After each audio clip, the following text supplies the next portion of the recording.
আসসালামু আলাইকুম দর্শক, খেয়াল করেছেন হঠাৎ করেই কিন্তু ইয়েমেনে অভিযান বন্ধ করেছে মার্কিন যুক্তরাষ্ট্র এবং বলা যায় অনেকটা গোপনে ওমানের মধ্যস্থতায় হুতিদের সঙ্গে একটা যুদ্ধবিরতি অস্ত্রবিরতি চুক্তি সই করেছে। তার মানে হচ্ছে আমেরিকা পরাভূত হলো, আমেরিকা হুতিদের সঙ্গে যুদ্ধ থেকে পিছিয়ে আসলো এবং এমনভাবে এই চুক্তিটা করলো যে এটা নিয়ে কোনো হইচই নেই, কোনো বক্তব্য বিবৃতি নেই। সবচেয়ে বড় কথা হলো যে হুতিদের সঙ্গে যুদ্ধের একটা অংশ ছিল ইসরায়েল, সেই ইসরায়েলকেও তারা জানতে দেয়নি। মার্কিন যুক্তরাষ্ট্র ইসরায়েলকে বাইরে রেখেই এই চুক্তি করেছে। কেন? প্রথমে হুতিরা ফিলিস্তিনিদের সমর্থনে আক্রমণ করছিল ইসরায়েলগামী বিভিন্ন যে জাহাজ, যুদ্ধজাহাজ বা পণ্যবাহী জাহাজ, সেই জাহাজগুলির উপর, এবং কখনো কখনো একেবারে ইসরায়েলের অভ্যন্তরে ক্ষেপণাস্ত্র হামলা করছিল। ডোনাল্ড ট্রাম্প এসেই হুতিদের সেই আক্রমণ ব্যর্থ করার জন্য তাদের বিরুদ্ধে যুদ্ধ ঘোষণা করলো এবং লাগাতার কিছুদিন আক্রমণ করলো। আক্রমণ করার পর তারা দেখলো যে তারা হুতিদের আসলে কিছুই করতে পারেনি, বেসামরিক কিছু লোকজন মারা গেল। হুতিদের অস্ত্র শস্ত্র ক্ষেপণাস্ত্রর কোনো মজুদ কোনো কিছুই ধ্বংস করতে পারেনি।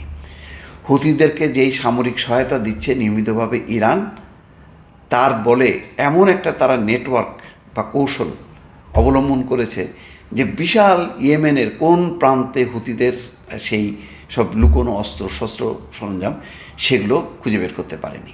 আর এই অভিযান যদি চালাতে যায় মার্কিন যুক্তরাষ্ট্র, ডোনাল্ড ট্রাম্প দেখলো তার শত শত বিলিয়ন খরচ হবে, কিন্তু কাজের কাজ কিছু হবে না।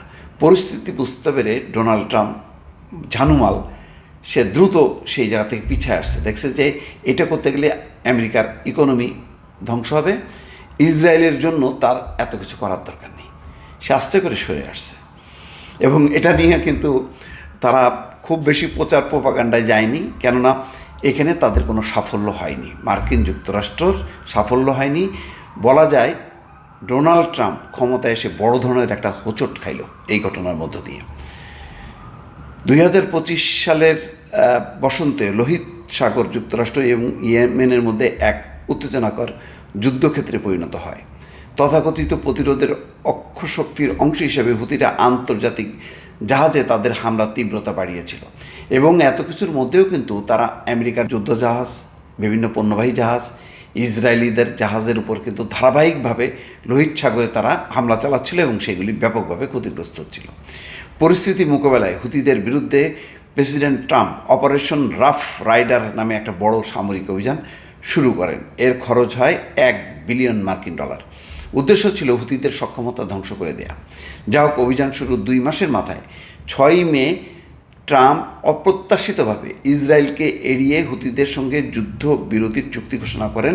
এর মধ্য দিয়ে যুক্তরাষ্ট্র ইয়েমেন সংঘাত কার্যত বন্ধ হয়ে গেল। 2025 সালে মার্চ মাসে শুরু হওয়া মার্কিন সামরিক অভিযানের মূল উদ্দেশ্য ছিল হুতিদের ক্ষেপণাস্ত্রের মজুদ, ড্রোন এবং সামরিক অবকাঠামো ধ্বংস করে দেয়া। কিন্তু বিপুল অর্থব্যয় এবং আধুনিক সমরাস্ত্র ব্যবহারের পরও এই অভিযান লক্ষ্যমাত্রা অর্জন করতে পারেনি। অপারেশন রাফ রাইডারের অংশ হিসেবে ইয়েমেনে 8 শতাধিক স্থানে হামলা চালানো হয়। এতে হুতিদের সামরিক সক্ষমতার উপর তেমন কোনো প্রভাব পড়েনি। জনবসতি ধ্বংস হয়েছে, মানুষ মারা গেছে, কিন্তু কাজের কাজ কিছু হয়নি। ভূগর্ভস্থ ঘাঁটি এবং ইরানের সমর্থনের উপর নির্ভর করে হুতিরা কেবল টিকেই ছিল না, বরং বাণিজ্যিক এবং সামরিক জাহাজের উপর হামলা তারা আরও বাড়ায় দেয়। এবং হুতিদের এই যুদ্ধাঙ্গদেহী মনোভাব দেখে ডোনাল্ড ট্রাম্প বলল, বাবা আর দরকার নেই, আমরা এর মধ্যে নেই। হুতিদের এই আক্রমণে দ্বিতীয় বিশ্বযুদ্ধের পর যুক্তরাষ্ট্রের সামুদ্রিক আধিপত্যের উপর বড় চ্যালেঞ্জ তৈরি হয়। হুতিরাও আরও সাহসী হয়ে ওঠে, এমনকি মার্কিন যুদ্ধ জাহাজেও বারবার হুতিদের লক্ষ্যবস্তুতে পরিণত হয়। এই ব্যর্থতার একটি প্রধান কারণ যুক্তরাষ্ট্র এটিকে পুরোপুরি সামরিক কৌশল দিয়ে মোকাবেলা করতে চেয়েছিল, কিন্তু কেবল সামরিক পদক্ষেপ দিয়ে লোহিত সাগর সংকটের সমাধান নয়। এর কারণ হলো এই সংকটের শিকড়ে রয়েছে আঞ্চলিক উত্তেজনা এবং ইয়েমেনের আভ্যন্তরীণ বিষয়ের উপর। যাই হোক, সৌদি আরব এবং সংযুক্ত আরব আমিরাতের মতো আঞ্চলিক অংশীদারদের সঙ্গে সমন্বয়ের অভাবও এই ব্যর্থতাকে আরও গভীর করে তোলে। এর আগে বাইডেন আমলে পরিচালিত অপারেশন প্রসপারিটি গার্ডিয়ান অভিযানও ব্যর্থ হয়েছিল। মানে ইয়েমেনের বিরুদ্ধে এর আগেও অভিযান করছে, কিন্তু তারা আর এটা নিয়ে সাফল্যতা অর্জন করেনি। 6 মে ডোনাল্ড ট্রাম্প ঘোষণা দেন মার্কিন জাহাজে হামলা বন্ধের শর্তে যুক্তরাষ্ট্র ইয়েমেনে বোমা হামলা বন্ধ করবে। পরে তাই হলো। ওমানের মধ্যস্থতায় এই চুক্তি প্রথমে উত্তেজনা প্রশমনের একটি পদক্ষেপ হিসাবে বিবেচনা করা হচ্ছিল, কিন্তু দ্রুতই এটিকে যুক্তরাষ্ট্রের কৌশলগত পরাজয় হিসাবে ব্যাখ্যা করা হয়। হুতিরা মার্কিন জাহাজে হামলা বন্ধ করলেও ইসরায়েলের উপর কিন্তু হামলা অব্যাহত রাখে।